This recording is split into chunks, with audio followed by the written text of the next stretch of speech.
What is up, you guys? Welcome back to the channel and welcome to another gruesome Get Ready With Me video. If this is your first time seeing my face, my name is Jessica, and in each of these videos I sit down here with you guys and we discuss a different true crime case whilst I put on some makeup. So if that sounds like fun to you, I'd say subscribe, stick around, and join me back here each week. I know not everyone loves the combination, so if you happen to be one of those people, I've got some links down in the description for you. But for those of you who are sticking around, let's go ahead and get into today's case.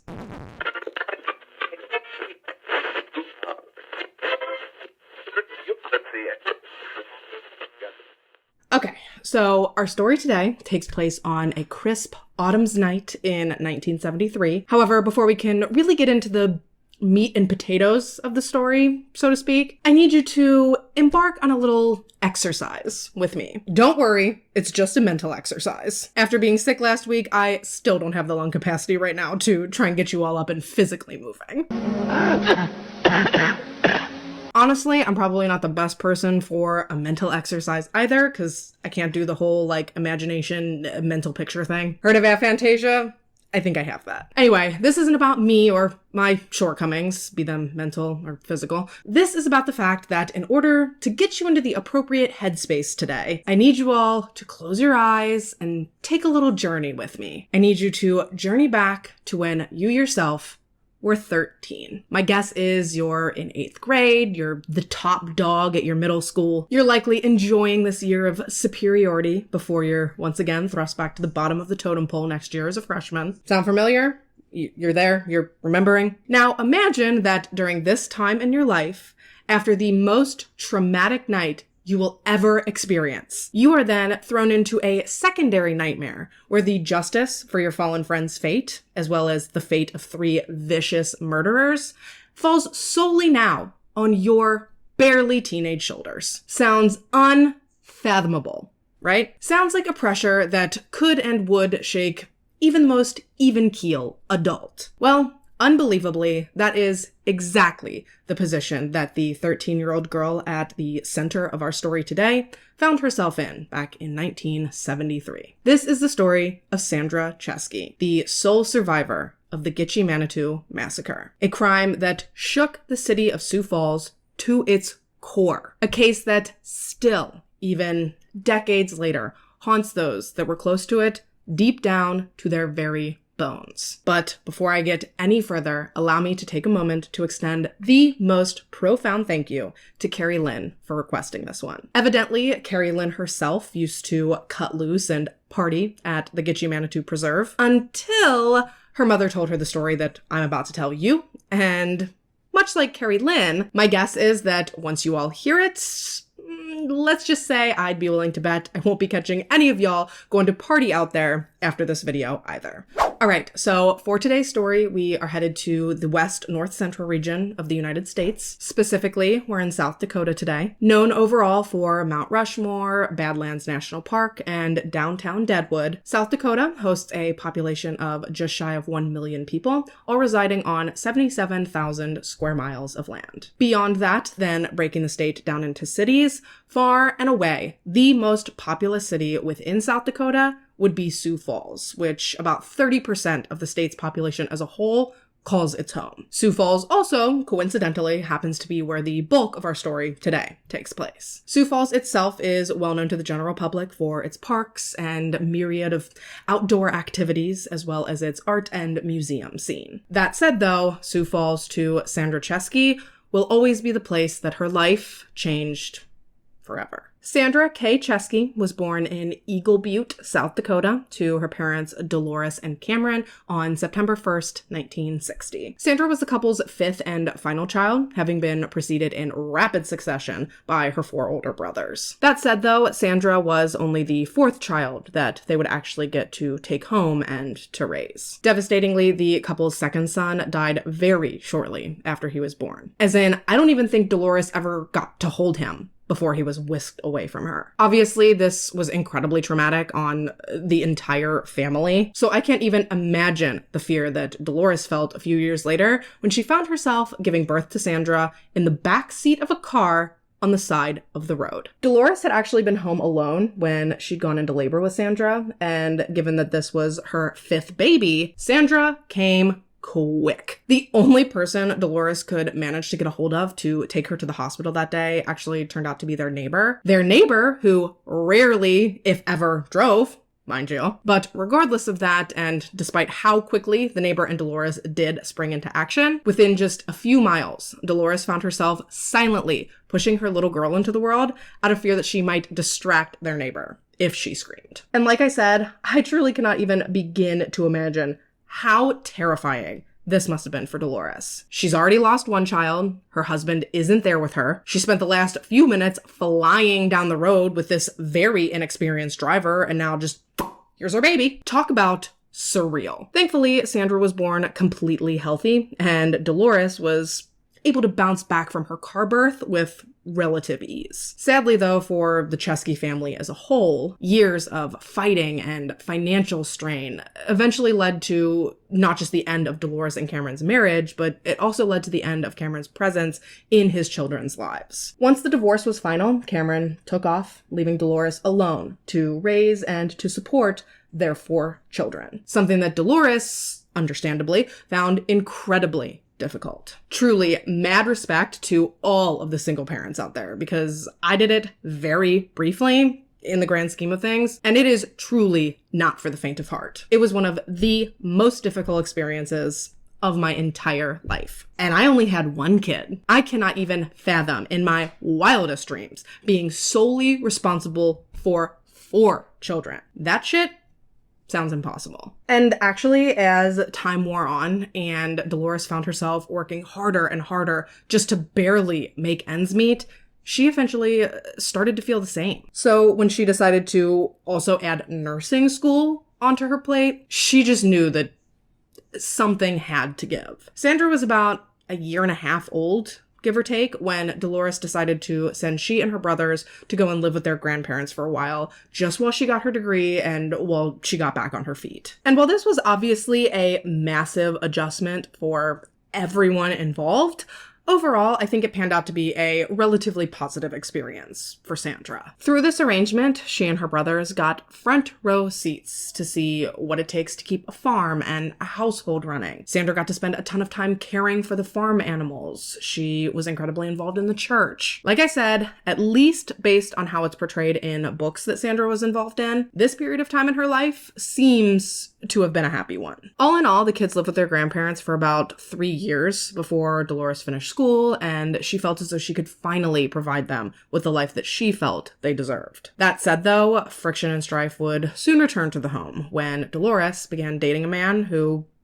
to put it mildly, did not care for Sandra or her brothers one single bit. And while I'm not exactly sure on the specifics of what led to what happened next, I do know that this time period was incredibly traumatic for Sandra. Seemingly completely out of the blue one day, Sandra came home from school to find that she and her brother Bill were apparently being sent away to live with foster families. And I'll be the first person to admit that was incredibly jarring for me to hear. I don't think it's a decision that I would ever make, but I also know that to this day, Sandra's mother is incredibly important to her, so I personally am going to reserve my judgment. I clearly wasn't there. I wasn't involved in the decision-making process. So I think it's important for me to keep my opinions on facts like this that don't really directly apply to the overall case to myself. It was a different time. I wasn't there. And with everything that I know that she went through, I just don't think it's fair to now pass judgment on Dolores. This all happened 50 some odd years ago. So sure, while we all have our own thoughts and opinions on it,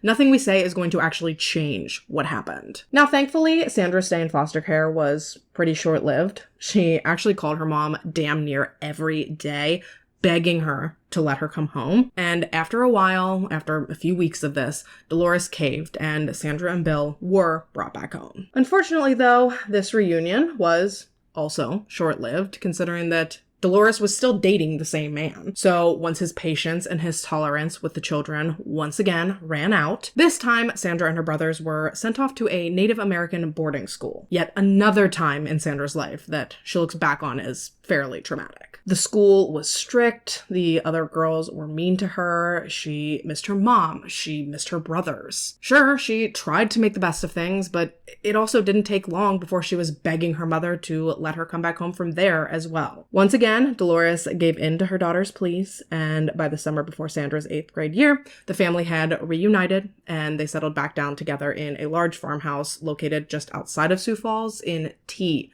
South Dakota. By this point, I think we would all agree that Sandra has been through a lot. However, somehow she still managed to remain a really well-adjusted little girl. Especially now that her foster homes and her boarding school nightmares had come to an end, she truly felt like the worst of her life was far behind her. And honestly, things really did seem to be looking up for her. Over the next few weeks, things really seemingly did progress on an upward trajectory. The family settled into their new home, Sandra met her new best friend, and she was about to embark on her final year of junior high. Life was good, and Sandra finally felt happy and she felt at peace. She was almost glowing throughout this time frame. And this radiance and aura, it almost instantaneously caught the eye of a young man named Roger Essom. Just before school that year was set to start, Sandra and her best friend actually decided that they wanted to have one last big blowout night on the town. And they decided to do this at a local drive-in theater called the Starlight. This theater was a massively popular hangout spot for the youths of Sioux Falls. And considering that it was one of the last weekends of summer, the night that they picked to go in particular was extremely packed. It was so busy, in fact, that Sandra and her friend actually briefly got separated for a few minutes while they were just standing at the concession stands. And call it fate, call it coincidence, call it whatever you want. It just so happened that during this tiny snippet of time that Sandra was looking for her friend, that is when she says she locked eyes with the most beautiful boy she had ever seen. Obviously, this boy was Roger Essom, and when she and Roger made eye contact with one another for the first time, Sandra says she froze. She said it was like staring into a part of her own soul right in front of her very eyes. Truly just a love at first sight feeling for both of the teens. During that initial interaction, they only had a few stolen little moments to speak before Sandra's friend tracked her back down. But in that short amount of time, Sandra and Roger exchanged phone numbers, and from that point on, the two were totally and completely smitten with one another. They spent as much time together as they possibly could manage. Whether it was going to the movies or just talking on the phone, the two really did seem the happiest when they were together. Roger was a kind and fun person. He was full of life, and he had this ever-present smile that was nothing short of contagious. He was a good kid from a good family, and Sandra truly felt like the luckiest girl in the world to be going steady with him. So, needless to say, on November 17th, 1973, when Roger called Sandra and invited her to accompany he and his friends to the Gitchie Manitou State Preserve, she was more than excited to go. Gitchie Manitou is a 91-acre nature preserve located actually primarily in Lyon County, Iowa. However, a teeny tiny little corner of it does technically fall within the city limits of Sioux Falls. Prior to today's story, Gitchie Manitou was known for its ancient Native American burial mounds, as well as its billion-year-old outcropping of pre-Cambrian Sioux quartzite. However, from this night on, November 17th, 1973, Gitchie Manitou would forever be known for something much more sinister. Roger and his friends picked Sandra up that evening a little before 10 p.m., putting them in a position to arrive at Gitchie Manitou right around 10:30. Obviously, we know that there were Roger and Sandra, but the two of them were also accompanied by 3 other boys at the park that evening. 18-year-old Stuart Beatty, his 14-year-old little brother Dana, and 15-year-old Michael Hadrith. The group was planning to just head out to the park, sit around the campfire, play some music, and shoot the shit. They were all good kids. They never got in trouble. They all came from good families. There was absolutely nothing about that evening that could have possibly led any of them to feel as though they were heading in any way into a dangerous situation. But little did they know that within an hour of arriving at the park and setting up their camp, 4 out of the 5 of their group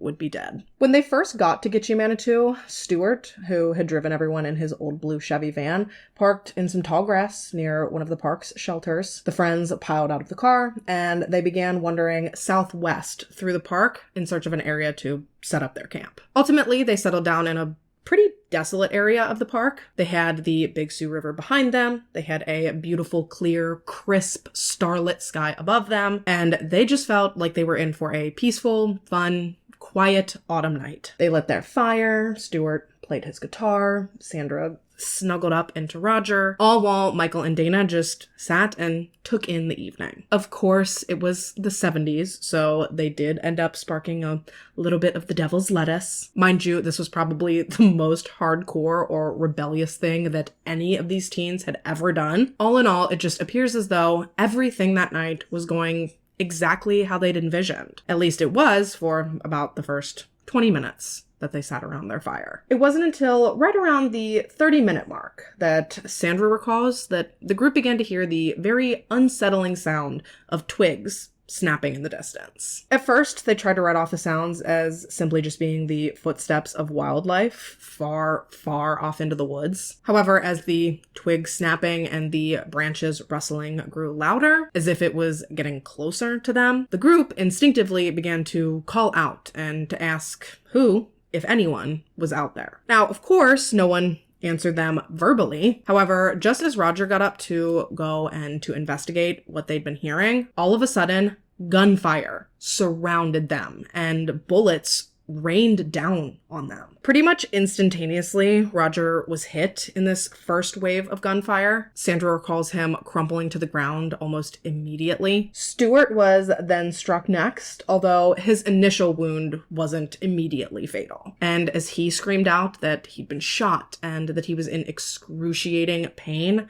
Michael instinctively grabbed Sandra and he dragged her behind a tree and pushed her down out of sight. And it was actually as they took that hiding spot behind that tree that Sandra witnessed 3 shadowy figures descend upon their campsite from atop one of the nearby stone arrangements. Each of the figures was clearly armed with a shotgun, and Sandra's heart dropped when they began to explain to the group that they were narcotics agents and that she and her friends were being busted for drug possession. Subsequently, she and Michael were instructed to come out from behind the tree with their hands up as they took their place next to Dana back at the campsite. And this moment was the first time that they came face to face with whomever these 3 men were. Obviously, these men were claiming to be police officers. However, I don't necessarily think that Michael believed that even for a second, because he was pretty quick to call them on their shit. As soon as he and Sandra came back into the view of the 3 men, he asked them immediately,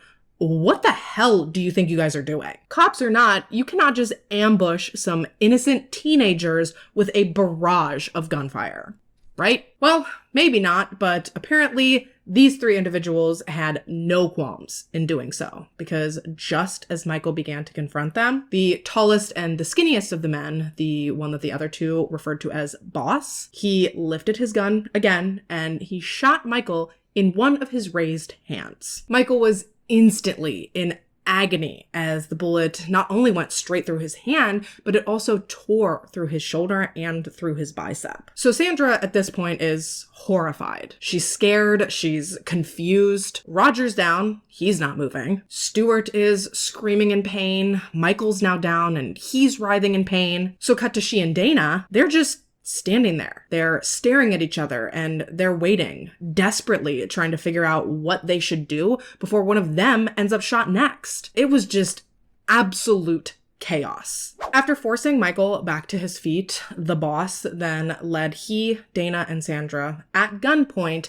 down a dark trail towards the Big Sioux River before then turning the group back around and leading them back up towards the road. And this whole time they're just walking through the woods, Sandra was having to help support Michael through his blinding pain. All the while, these 3 absolute low-life losers with the guns taunted them, telling them how much trouble they were in and how their lives were ruined and how they'd be lucky to get away with just 10 years in prison. For a single joint. 10 years. Of course, any of us hearing that are like, well, clearly these guys aren't actually cops, but Sandra was only 13. She had never been around anything like this. So even if it was some subconscious form of self-preservation, she almost had to believe that these men were cops, because it was really the only explanation that could possibly lead to everything ending up being okay and all of them ending up being safe in the end. Once the men had the kids back up at the roadside, they sat them in a circle as they convened a few yards away for their own little powwow. And having no idea what might be coming next,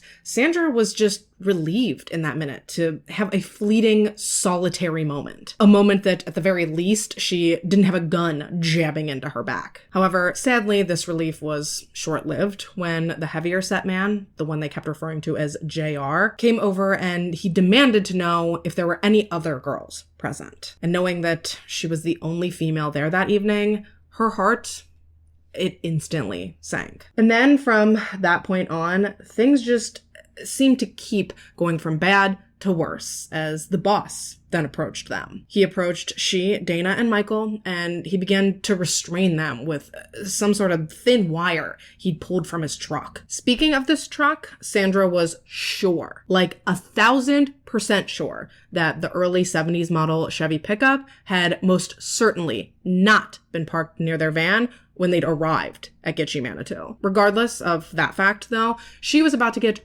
real familiar with said truck, because as soon as the boss had her hands bound, he forced her into it, all under the guise that he was trying to help her. He told her that if she did everything he said and if she cooperated fully, that he would try to make sure that she didn't get in too much trouble. Because, you know, he's such a saint. I will give him, like, a grain of credit, though, because he did untie Sandra's hands once he had her secured in the truck, and he also didn't cover her face like he was planning on doing once Sandra asked him not to. Don't get me wrong, he's still a miserable piece of shit, that's for sure. I'm just saying that he did show her some teeny tiny little nuggets of mercy, I guess you could say. As the boss sat in the driver's seat and cranked the ignition, Sandra turned around and she saw that Dana and Mike had now been joined by Stuart. I guess he'd recovered enough from his shot to hike back to the road to join the rest of them. And as the boss drove away with her, leaving the boys behind with JR and Hatchet Face, Sandra couldn't help but wonder if her friends would be okay. Shoot, she still didn't know if she was going to be okay. She was not even remotely sure what was going on or if these guys with guns truly were even cops. But as she drove away and she was now one-on-one with one of these men, she did get a little more comfortable in asking questions. The boss assured her that he and his associates had only shot her friends with tranquilizer guns, and he told her that they'd be perfectly fine in a couple of hours. Well, that's aside from the fact that they were totally going to be behind bars for like at least the next 10 years, according to him. Devastatingly, though, the reality of the situation was that before Sandra was probably even a mile away from Gitchie Manitou, headed God knows where with whoever the fuck this guy was, his accomplices had lined her friends up, forced them to kneel along the roadside before systematically executing each and every one of them, one by one, with point-blank range shotgun blasts. Dana was killed first, followed by his brother Stu, before finally Mike was shot last. These men then dragged the lifeless bodies of these children off of the roadway about 30 or so yards into some tall grass before hopping into Stu's beloved van and driving off. They left the bodies of these 4 young kids in their wake with absolutely no sympathy or no remorse for the atrocities they had just carried out. Meanwhile, after driving around for hours with the boss, wondering where they were going and what he was planning on doing with her, Sandra finally felt the truck come to a stop as he pulled up to an abandoned, old-looking farmhouse. For a moment, Sandra was really relieved to see Stuart's van also parked at the farmhouse. However, when she saw no sign of the boys and could only make out the boss's accomplices in the moonlight, her hopes of being reunited with her friends were quickly dashed. And as if that wasn't bad enough,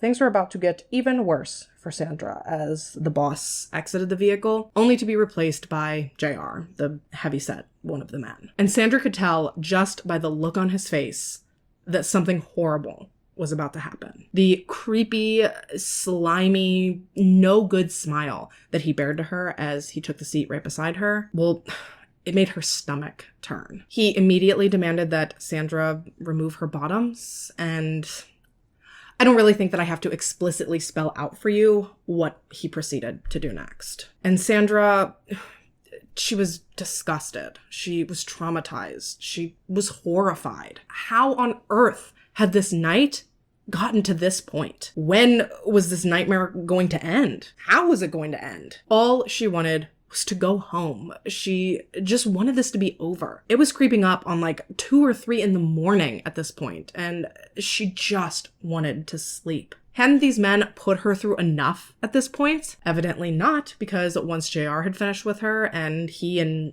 Hatchet Face took off, once again leaving Sandra alone with the boss, he then tried to force her to accompany him into this abandoned house, an order that Sandra was terrified to comply with. She begged him not to make her go into this house. She told him that she was scared and that she didn't want to do it. And shockingly, after just staring at her in her hysterics for a minute, the boss conceded. He stopped trying to force her into the house, and he instead instructed her to take her place back in the cab of the truck. Slowly, they pulled away from the abandoned house, much to Sandra's relief, and after a few minutes of driving around in silence, the boss completely took Sandra by surprise when he asked her where she lived and what her phone number was. Obviously confused as to what his next move might be, Sandra kind of stammered in confusion. She didn't really want to give him this information. She didn't think that she could trust this guy, obviously. But when he told her that he was planning on taking her home, she immediately gave up all of the information he requested. All she had wanted to do this whole time was to go home. So if that's what he was planning on doing,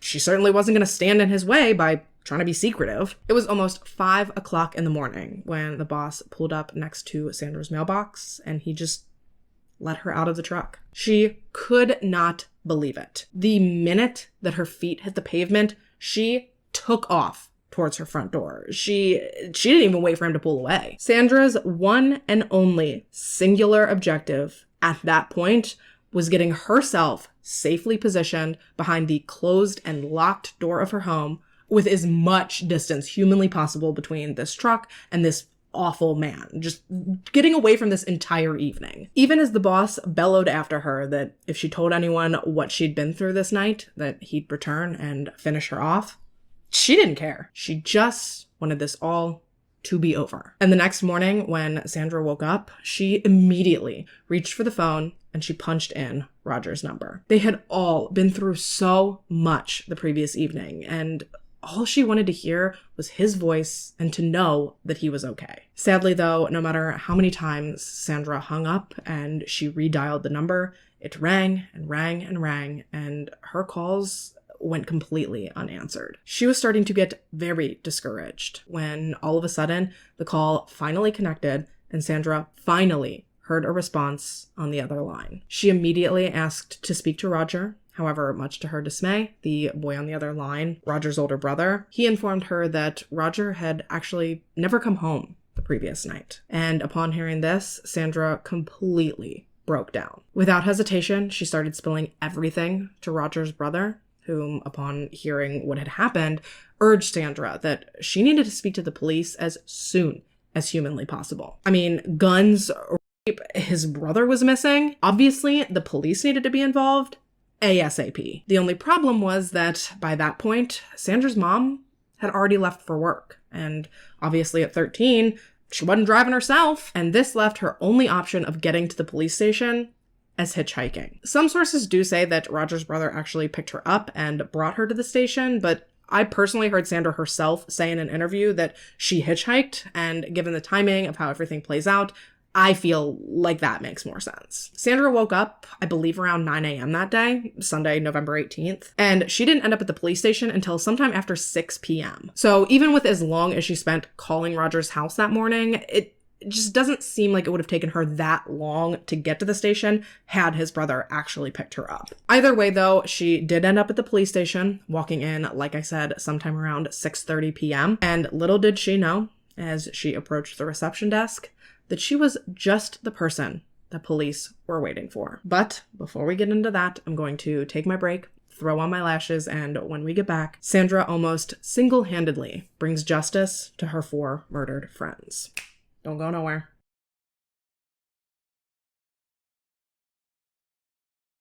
All right, so we're back, and just before our break, Sandra had arrived at the Sioux Falls Police Department simply hoping to find out what was going on with her friends. She had absolutely no idea that she was about to become the key witness in a quadruple murder investigation. Completely unbeknownst to Sandra, Stuart, Dana, Michael, and Roger's bodies had actually been discovered earlier that very morning by a couple who happened to be test driving a car through Gitchie Manitou. I guess the husband thought that he saw something laying in the grass, so he pulled over to check it out, and to say that he stumbled across a lot more than he likely bargained for is probably the understatement of the decade. As we know, there, lying in the grass, were the bodies of Dana, Stuart, and Michael. Immediately, the man could tell that something horrible had taken place here, and he ran to call police. And this was a massive shock to not just the community, but to the police as well. Things like this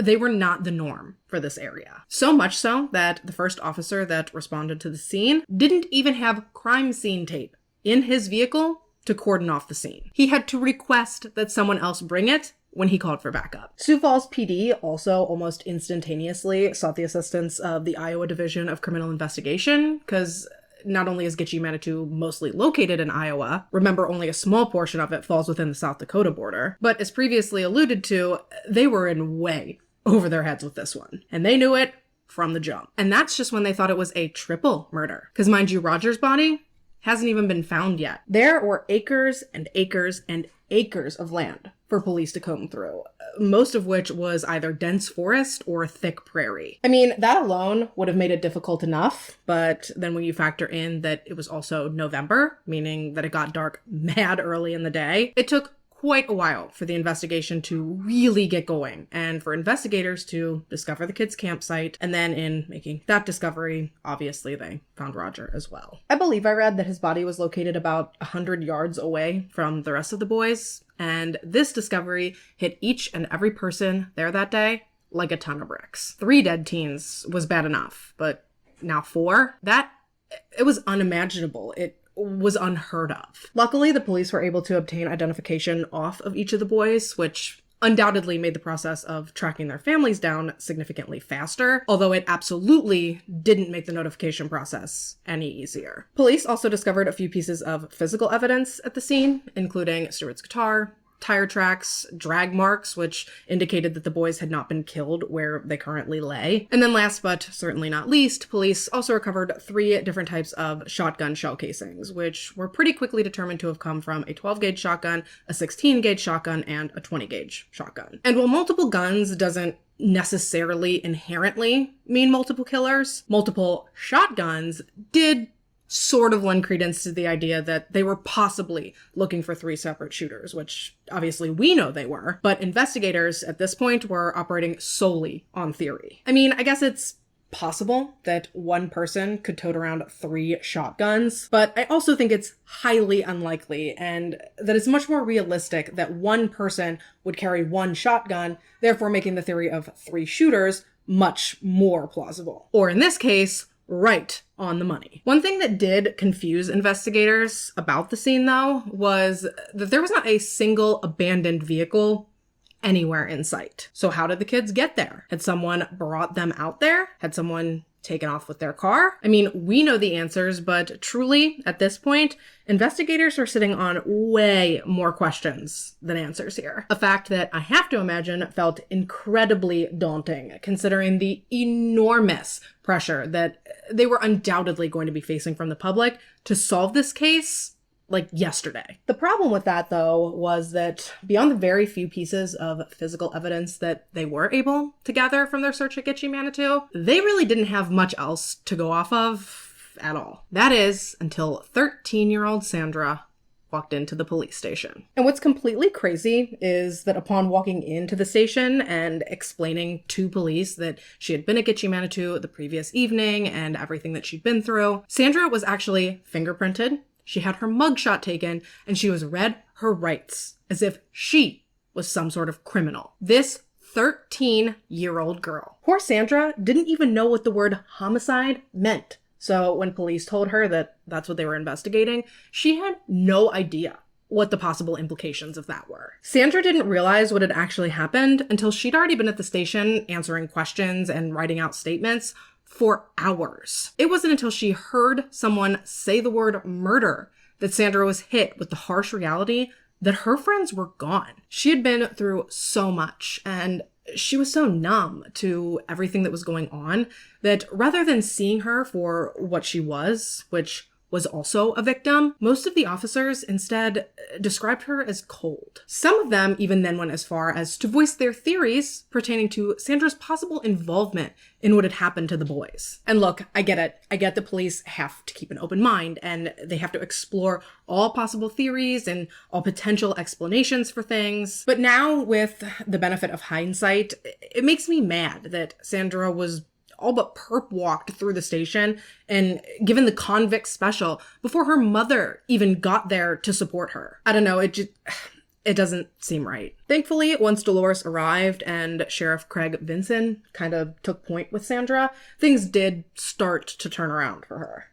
Kind of. Sheriff Vinson, from what I can gather, truly seems to be the first officer or investigator that Sandra came into contact with that actually believed her story and believed what she was saying she had been through. He came in and he shut down Sandra's interrogation. He ordered the exam to confirm her rape. Basically, he just seemed to be there for her right from the start. And for whatever reason, likely a reason that we'll never understand, Sheriff Vinson and Sandra seem to have almost this instantaneous mutual trust. Vinson was so impressed with Sandra. He was in awe of her strength and her resilience. He was shocked by the detail she was able to fill in regarding what had happened that night at Gitchie Manitou. In spite of all she had been through, somehow Sandra managed to retain a wealth of knowledge that he was hoping he could put towards solving this case. But first, he did need to make sure that Sandra was safe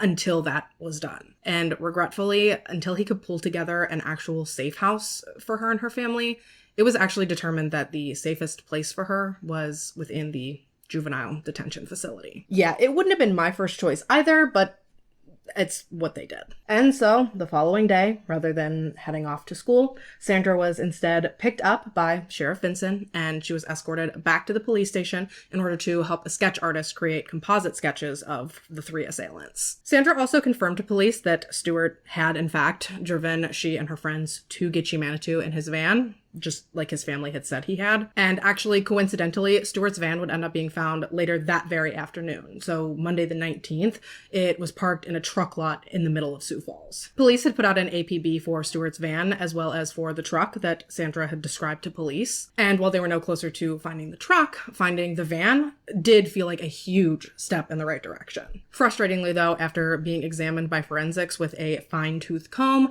they came away from that van with squat. They didn't find any hairs, they didn't find any fingerprints, just nothing. It ended up being a complete bust, as did the composite sketches that Sandra helped to create. Even after they were released to the public, the sketches garnered few, if any, tips, and none of them amounted to anything substantial. Like, this case was a real head-scratcher for everyone involved, which, mind you, at the height of the investigation was like 6 different law enforcement agencies. No one could decide if they thought Sandra was innocent. No one could seem to venture a motive. It was very much a 2 steps forward, 1 step back type cliche. Meanwhile, poor Sandra, she's white-knuckling it through each passing day. She didn't know what was up, what was down. She didn't know who she could trust or when she would feel safe again. And on top of trying to process all of that, she's also got this enormous pressure on her, knowing that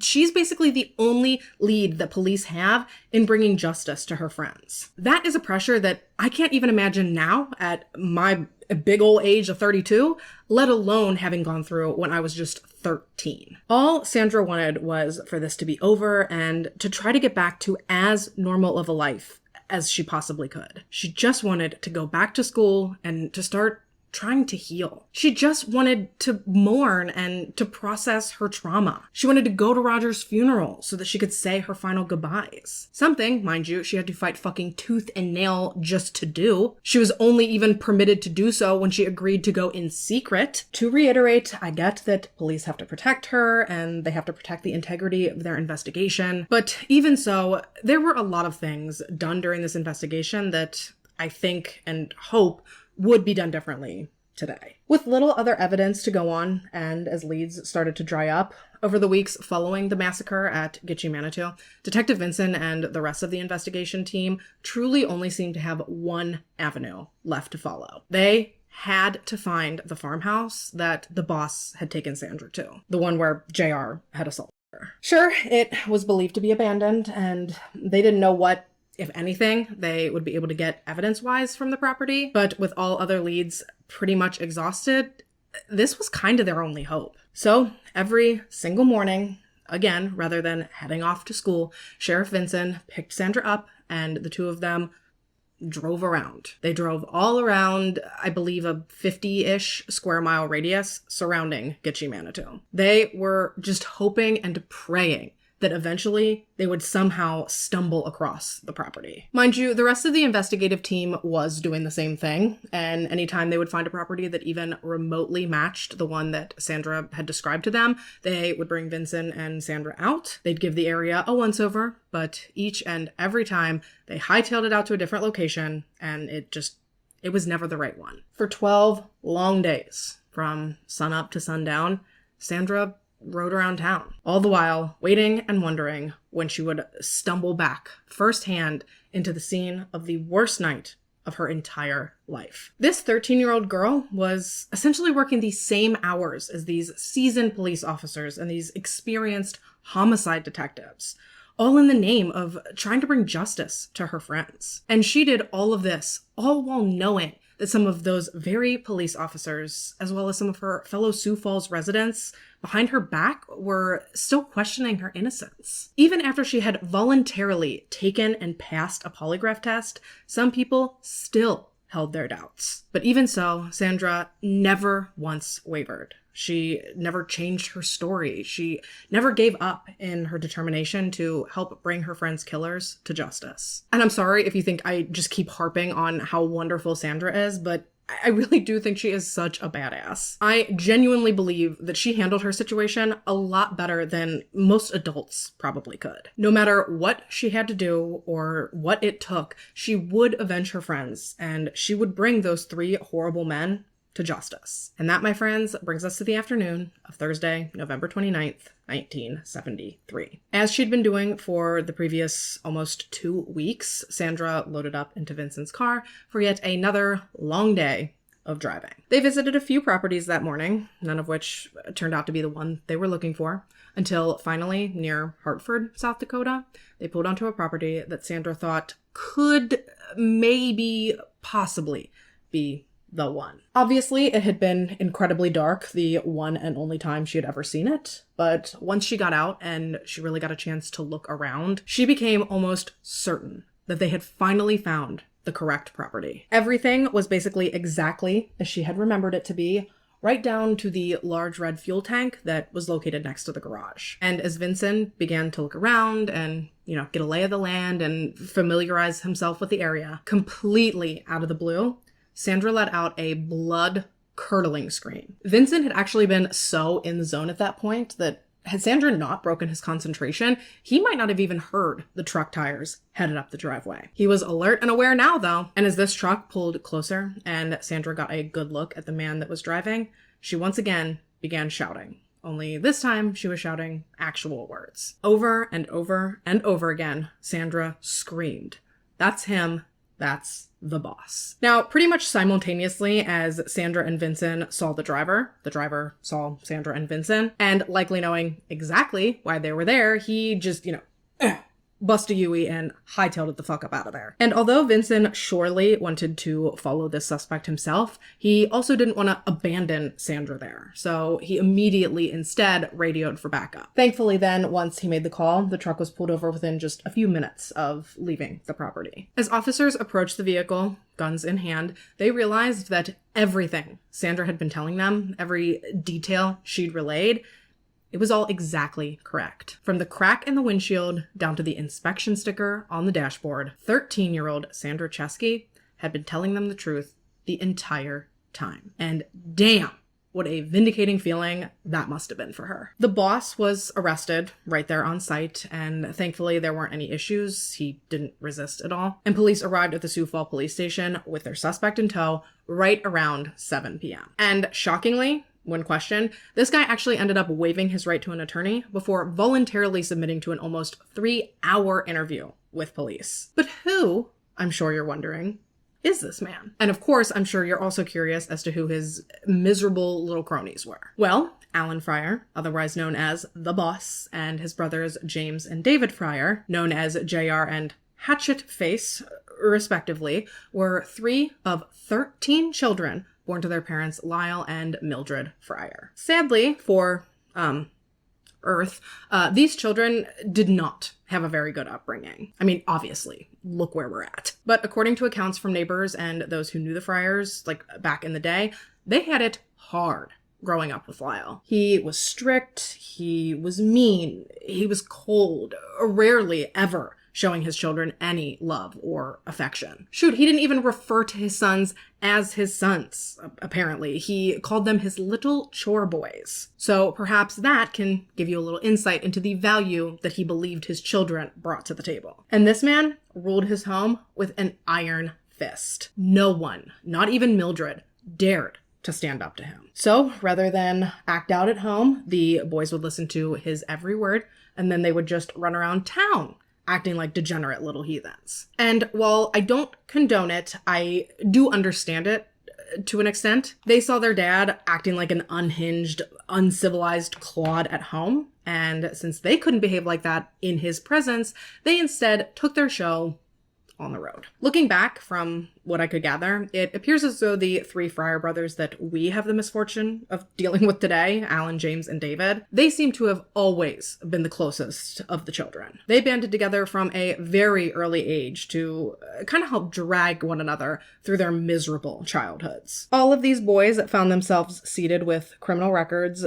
pretty early on in their adolescence, and they were just known around town to be like bad kids. Like when I tell you that these kids had been running wild since they were preteens, please understand how deeply I mean it. James was arrested for the first time, I think when he was like 9. Homeboy straight up stole a car at 9. And judging by what we've gone over thus far, just in this video alone, they clearly did not get any better with age. And yeah, that's the Fryer brothers. Those are the men who attacked Sandra and her friends that evening at Gitchie Manitou. Of course, where I left off in the story, police only had Alan in custody, but in true bad guy fashion, within just a few hours of questioning, he rolled on his brothers like they were just strangers off the street. He gave up their names, where they could be found, and he swore up and down that he had not so much as touched a gun that night at Gitchie Manitou. No. Police had it all wrong. His brothers were the ones responsible for the boys' deaths.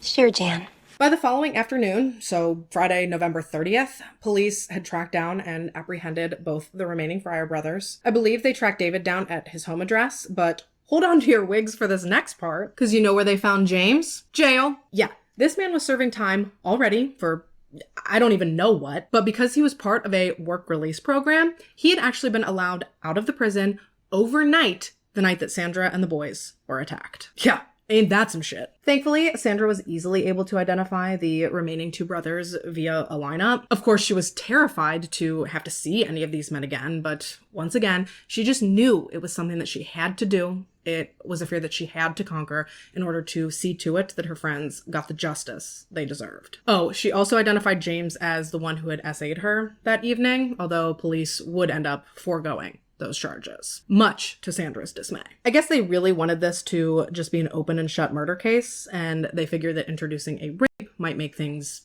messy. I don't know about you though, but personally I wish that what he had done to Sandra that night was listed on his jacket, because I know most prison inmates do not take kindly to those types of convicts. Nevertheless, though, ultimately all three brothers were charged with murder following their arrests, with David pleading guilty and receiving a life sentence, while Alan and James, conversely, chose to take their cases to trial. Alan's trial began in February 1974, and of course, Sandra testified, once again having to face her fears as well as her attackers in order to relive her trauma for the greater good. Alan's trial lasted about 3 months, with the jury finding him guilty on all 4 counts of first-degree murder after just 5 hours of deliberation. He was sentenced to 4 consecutive life terms in prison. James' trial was scheduled to take place later that same year. However, before his day in court came, the Fryer brothers had just a few more tricks up their sleeves. Dear God, I hope you guys are as tired of these schmucks as I am. So, for some context, Lyon County Jail was actually built back in 1928. Hey, that was when Dirty Gertie was born. Whoa, sorry, I just got deja vu. Pretty sure I said 1928 with the exact same tone and cadence in last week's video, but that's neither here nor there. What I'm getting at is the prison old girl was aging. She definitely needed some upgrades. There were no security cameras. The jail didn't employ an overnight staff. The equipment was outdated. Shoot, Sheriff Vinson actually lived on site with his family as an extra means of security. And while that doesn't sound ideal for a jail, for a while, things were fine. That is, until Alan Fryer's string bean looking ass touchdown. You see, the prison had actually recently installed new locks on all of the cell doors, which sounds great. That is, until you find out that somehow the bolts holding the doors on were never welded into place. Yeah, you likely already know where I'm going with this. Somehow, this absolute menace to society was the first person to notice that these loose bolts were the only thing keeping him behind bars. And so, with a makeshift wrench that he managed to craft out of some metal pieces that he took off of his bed, on July 18th, 1974, Alan was able to easily loosen the bolts on his cell door before he just bolted right out. Not without his brother, though, of course. Alan was able to quickly find the keys to all of the cells hanging on the wall, and within just a few stolen moments, the Fryer brothers were out of jail, they were into a stolen car, and they were halfway out of the state. And this was all before the morning shift arrived. Actually, it was Craig Vinson's wife that discovered that Alan and James were missing. She did all of the cooking for the prisoners at Lyon County, so when she went to bring Alan his breakfast tray in the morning, well, let's just say that I bet she wasn't expecting to be met with an empty cell. Now, obviously, everyone's first priority in realizing that these maniacs were in the wind again was making sure that Sandra was somewhere safe, somewhere secure, that they couldn't get to her, because she was the star witness in the murder case against these men. So of course, they'd be better off if she was out of the picture. Thankfully, that wasn't the approach that they had taken. Rather, they took the get the hell out of Dodge approach, which, I mean, no one knew that right away, so it was still really scary for Sandra and her family. Luckily, the brothers were tracked down insanely quickly, thanks to a tip that came in out of Wyoming, but unluckily, for the tipster, the brothers had actually hit him with their stolen car, but he wasn't too badly injured, and because he was hit, he was able to give police a very detailed description of the vehicle, ultimately leading to the eventual recapture of the Fryer brothers.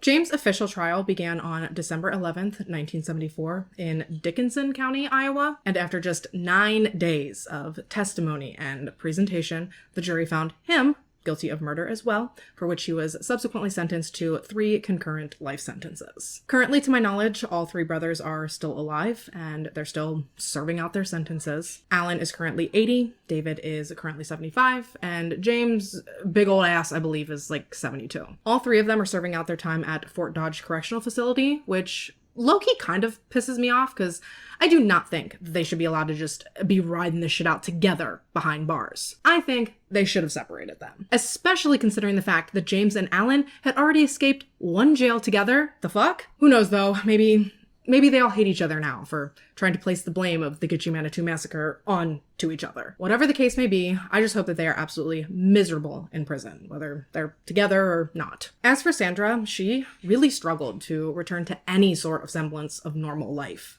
following this whole nightmare. Not only was she obviously traumatized from the horrible things that she had witnessed and that had been done to her, but following the trials and the media circus surrounding everything, Sandra was ostracized by her peers. Her friends' parents wouldn't let them hang out with her anymore. Everywhere she went, she was simply referred to as the Gitchie girl, which is just awful. Given everything that she had been through, juxtaposed with how much school she had missed throughout the investigation and the trial, Sandra somehow felt behind her peers, all while simultaneously feeling like she was 20 years older than them. And as the years passed and her brothers moved out and went to college, Sandra felt completely and totally alone. She spiraled into a massive depression that eventually she began attempting to squelch with drugs and alcohol. And she spent hours at Roger's gravesite talking to him and singing to him and hoping and praying for the day that she might catch a break from the nightmares that had been plaguing her all these years. Little did she know, though, that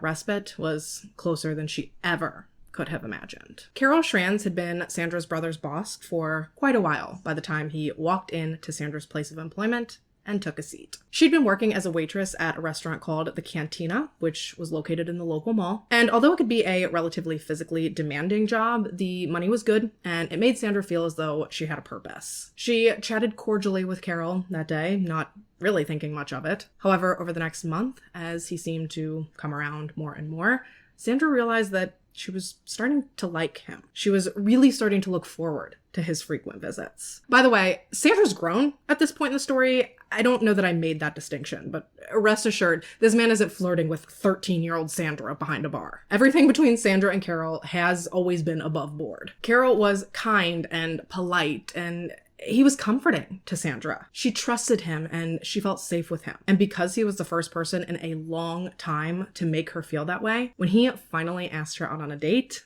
she happily accepted. Sandra and Carol eloped in Las Vegas sometime in February 1986. She took Carol's kids in as if they were her very own, and while the family wasn't exorbitantly rich or anything, they definitely don't seem like they wanted for much. And actually only recently, as she's become a grandmother, has Sandra started openly and proudly sharing her story. For the longest time, she hid her face and she kept her head down out of fear of being recognized as the Gitchie girl. But now she wants her grandchildren to know what she went through and to know that she fought for what was right. She wants to help honor and to remember the boys, letting anyone who will listen know just how amazing all four of them truly were. Roger Essam was a kind and friendly kid with a love for nature and a budding passion for art. He was full of personality and he was always smiling. He was one of 11 children whose parents, above all, taught their children to value respect, which Roger certainly did. He was adored by those who knew him, and he's undoubtedly been greatly missed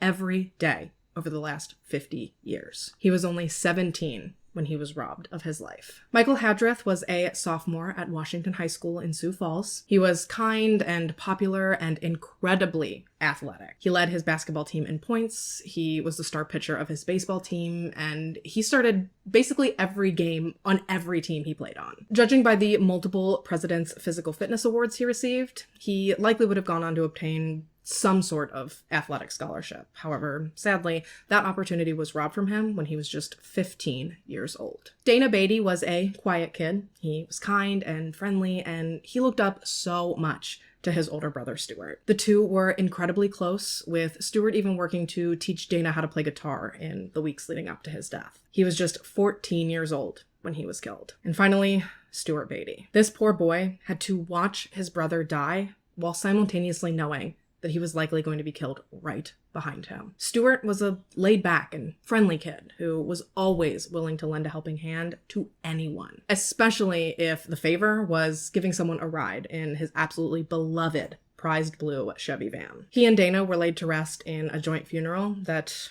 I have to imagine just completely destroyed their family. Stuart was just 18 years old, right on the precipice of beginning his adult life when it was stolen right out from underneath him. And with that, you guys, we are about wrapped for today. Let me know your thoughts on this case in the comments down below. As always, I thank you so much for taking the time to watch this video and to listen to this story. And of course, before we leave today, I have to once again thank Carrie Lynn for requesting this one. If you have a case or a topic you'd like to see me cover, please fill out the case submission form that I have linked in the description. And if by chance you're interested in anything about today's makeup, I will also make sure to have all of the information and the links for the products I used today listed down there for you as well. If you haven't already and you'd like to, go ahead and subscribe to my channel. I put out new videos every 10 days. The date of my next video should be listed somewhere on the screen for you here. But if you turn on your post notifications, you'll always be notified when I do post, and you'll always be sure to catch me back here in my next one. Until then though, stay safe and have a good week. Bye. Bitch. All right. By her 4-billion-year-old 1993. 3 other boys. Oh my god. With this that they were being busted. Of course we're mowing the fucking lawn right now. Crime scene. Am I okay? It's guitar, property wise. Fuck. Back into the nope. They pulled onto a property that Santa ruled his fist.